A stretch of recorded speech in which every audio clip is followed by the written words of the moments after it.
예, 경기도 김포갑 김두관 의원입니다. 먼저 축하드립니다.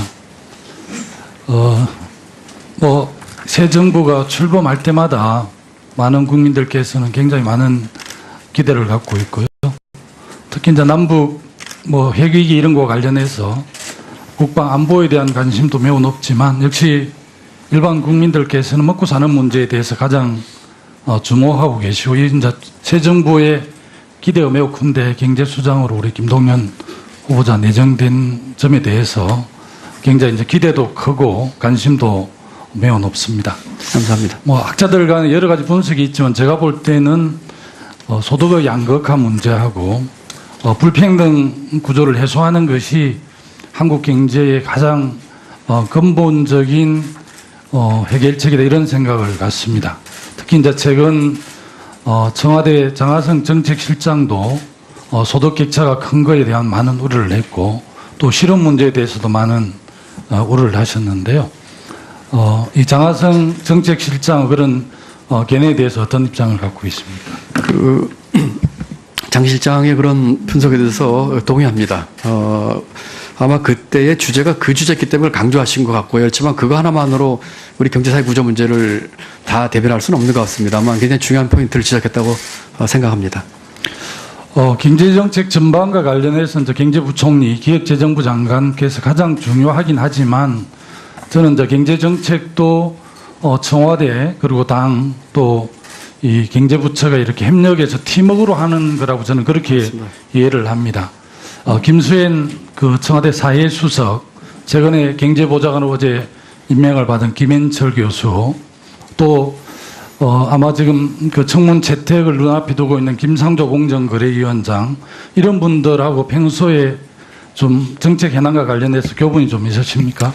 정책 현안 가지고라기보다는 그런 사회 또 경제 문제 가지고 몇몇 분들은 얘기를 나누는 분도 있고요. 또 그중에는 제가 전혀 모르는 분도 있고 그렇습니다. 문재인 정부의 소득주도 성장 전략과 관련해서 기존 수출주도의 성장 전략과 어떻게 좀 연동이 되는 겁니까? 조금 다른 디멘전이라고 생각을 합니다. 수출 주도는 우리가 이제 내수 쪽에서 이제 문제가 많기 때문에 내수를 키우는 측면에서 이제 소득 중심, 소득 주도 이런 것들이 이제 우리 내수 경기 활성화라든지 이런 측면에 이제 기여를 해야 될 것 같고요. 수출은 그렇다고 해서 저희가 우리 경제가 간과할 수 없는 중요한 또 포인트지요. 그래서 이 소득주도 중심으로 인한 내수 진작, 또 수출 활성화를 통한 외부 쪽에서의 그 경제 기여, 플러스 아까 말씀드린 우리 기업들, 또 생산성, 또 구조개혁 같은 그런 공급 측면에서의 것들이 같이 이렇게 좀 조화롭게 된다고 생각하고 있습니다. 우리 존경하는 아까 송영길 의원께서 지적하신 조선산업, 네. 해운산업과 관련해서 대안들을 좀 말씀하셨는데 그런 견해에 대해서는 동의하십니까? 네, 동의합니다. 그리고 지금 국민들께서 많이 걱정하고 계신 게 1,300조가 넘는 가계부채인데요. 가계부채와 관련해서 DTI, LTV 규제를 강화해야 된다, 이런 주장들을 하시더라고요. 최근에 국토부 장관으로 내정된 김혜미 의원께서도 그런 주장하시는데 그런 견해에 대해서는 어떤 입장을 갖고 계십니까?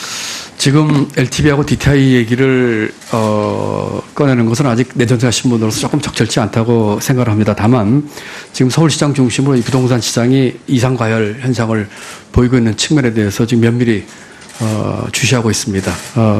부동산 투기는 용납할 수 없다는 정부의 의지가 확고하고요.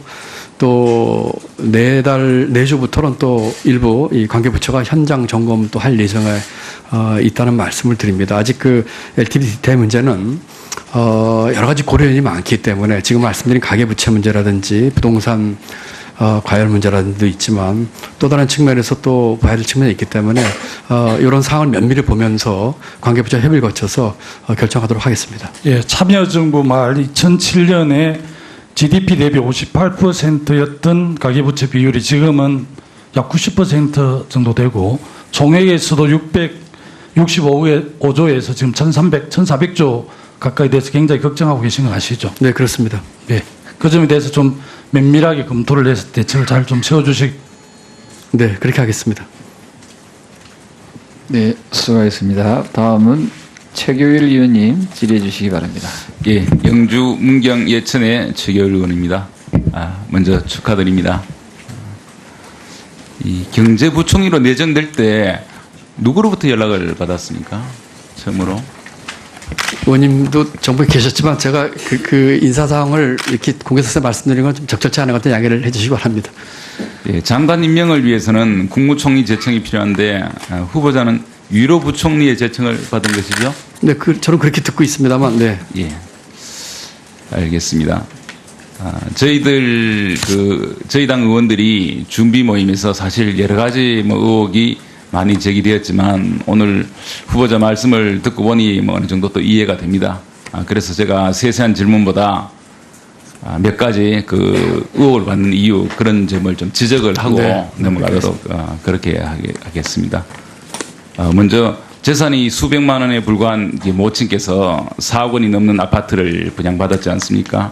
그 과정에서 후보자 부부의 재산에 근저당을 설정해서 그 대출한 돈으로 분양금을 지급하고 또 그 이외에도 사적인 채무로 분양금을 지급해서 분양을 이제 받은 점이라든지 또 모친 명의로 개설된 통장에 그 후보자의 그 도장이 인감란에 찍혀 있는 그런 점이라든지 또 모친의 재산에 대해서 재산 고지 거부가 이루어진 이후에 모친으로부터 돈을 차용한다든지 그리고 2012년 차용한 8,500만 원은 그동안 변제할 수 있는 시간적 여유가 있었음에도 아직까지 변제를 하지 않는다든지 또 부모 자식 간의 차용증을 작성한 점 그것도 설명은 하셨습니다만 또 차용증에 사용들을 상세하게 기재한 점이라든지 또 막내 동생이 모친에게 송금한 돈을 은행 창구에서 찾는 과정 이런 것들이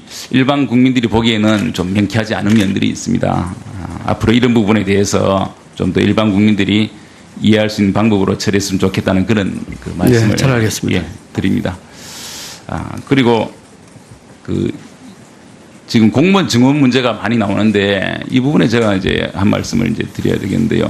제가 사실 그 법무부에 있을 때 공무원 한 사람 늘리는 것이 얼마나 어려운지를 잘 알고 있습니다. 제가 안행부 조직실에 가서 여러 차례 설명을 하고 또 이제 기재부에 또 이 결재를 받아야 공무원 한 명 증원이 되는데 이 공무원을 증원하자 그래서 일자리를 늘리자는 것은 기본적으로 저는 일자리 늘린 데는 찬성하는 사람입니다. 또 그렇게 발언을 한 적도 있습니다. 그러나 일자리가 필요할 때 우리 공무원들이 정말 힘들게 일하고 바쁘니까 업무를 제대로 하기 위해서 공무원이 필요하다. 그렇게 해서 늘려야 되는 것이지. 그래서 그 각 부처에서 수요를 조사하고 정말 우리 부처에서는 이런 공무원이 필요하다. 그리고 그를 조직실에서 안행부 조직실에서 어디가 시급하다.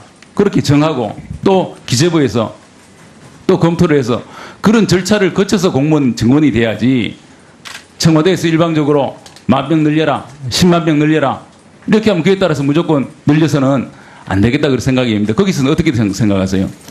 그 의원님 기본적인 생각을 제 입장을 같이 하고요.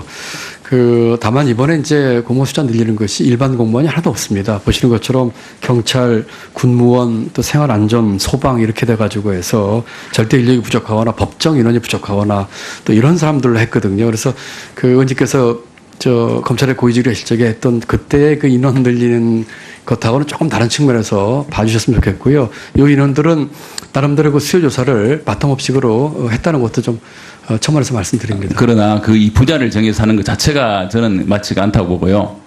전 공무원은 상대로, 전 부처를 상대로 정말로 우리 부처에서 공무원이 얼마나 필요하다, 정말 모자란다, 그렇게 수요조사를 해서 그렇게 해서 안행부의 조직실에 검토를 거쳐서 가야지 위에서 미리 인원을 정해서 10,000명 늘린다, 50,000명 늘린다, 10만 명 늘린다 이것은 아니라고 봅니다. 그렇게 숫자에 맞춰 하실 겁니까? 실제로 필요한 인원을 하실 겁니까?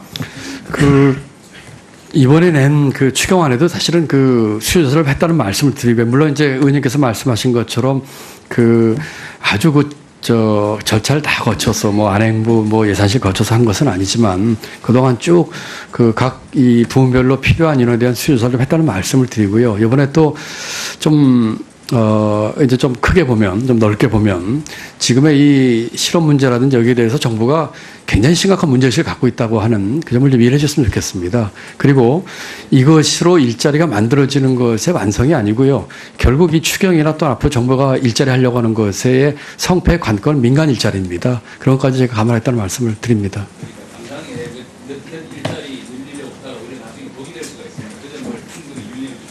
네, 잘 알겠습니다. 예, 경기도 김포갑 김두관 의원입니다. 먼저 축하드립니다. 새 정부가 출범할 때마다 많은 국민들께서는 굉장히 많은 기대를 갖고 있고요.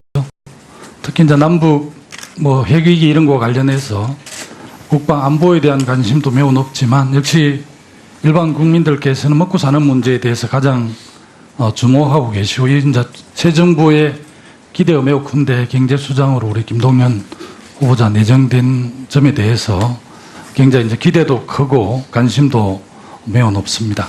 감사합니다. 학자들 간에 여러 가지 분석이 있지만 제가 볼 때는 소득의 양극화 문제하고 전략과 관련해서 기존 수출 주도의 성장 전략과 어떻게 좀 연동이 되는 겁니까? 조금 다른 디멘전이라고 생각을 합니다. 수출 주도는 우리가 이제 워낙에 이제 내수 쪽에서 이제 문제가 많기 때문에 내수를 키우는 측면에서 이제 소득 중심, 소득 주도 이런 것들이 이제 우리 내수 경기 활성화라든지 이런 측면에 이제 기여를 해야 될 것 같고요. 수출은 그렇다고 해서 저희가 우리 경제가 간과할 수 없는 중요한 또 포인트지요. 그래서 이 소득 주도 중심으로 인한 내수 진작, 또 수출 활성화를 통한 외부 쪽에서의 그 경제 기여, 플러스 아까 말씀드린 우리 기업들, 또 생산성, 또 구조 개혁 같은 그런 공급 측면에서의 것들이 같이 이렇게 좀 조화롭게 된다고 생각하고 있습니다. 우리 존경하는 아까 송영길 의원께서 지적하신 조선산업, 네. 해운산업과 관련해서 대안들을 좀 말씀하셨는데 그런 견해에 대해서는 동의하십니까? 예, 동의합니다. 그리고 지금 국민들께서 많이 걱정하고 계신 게 1,300조가 넘는 가계부채인데요. 가계부채와 관련해서 DTI, LTV 규제를 강화해야 된다 이런 주장들을 꽤 하시더라고요. 최근에 국토부 장관으로 내정된 김혜미 의원께서도 그런 주장하시는데 그런 견해에 대해서는 어떤 입장을 갖고 계십니까? 지금 LTV하고 DTI 얘기를 꺼내는 것은 아직 내정자신 분으로서 조금 국토부 장관께서 가장 중요하긴 하지만 저는 이제 경제정책도 청와대 그리고 당 또 이 경제부처가 이렇게 협력해서 팀워크로 하는 거라고 저는 그렇게 맞습니다. 이해를 합니다. 김수현 그 청와대 사회수석 최근에 경제보좌관으로 어제 임명을 받은 김현철 교수 또 아마 지금 그 청문 채택을 눈앞에 두고 있는 김상조 공정거래위원장 이런 분들하고 평소에 좀 정책 현안과 관련해서 교분이 좀 있으십니까? 정책 현안 가지고라기보다는 그런 사회 또 경제 문제 가지고 몇몇 분들은 뭐 얘기를 나눈 분도 있고요. 또 그 중에는 제가 전혀 모르는 분도 있고 그렇습니다. 문재인 정부의 소득주도 성장절 불평등 구조를 해소하는 것이 한국 경제의 가장 근본적인 해결책이다 이런 생각을 갖습니다.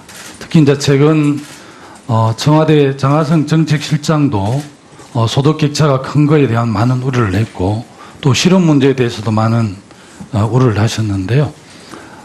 이 장하성 정책실장 그런 견해에 대해서 어떤 입장을 갖고 있습니까? 장 실장의 그런 분석에 대해서 동의합니다. 아마 그때의 주제가 그 주제였기 때문에 강조하신 것 같고요. 그렇지만 그거 하나만으로 우리 경제사회 구조 문제를 다 대변할 수는 없는 것 같습니다만 굉장히 중요한 포인트를 지적했다고 생각합니다. 경제정책 전반과 관련해서 이제 경제부총리 기획재정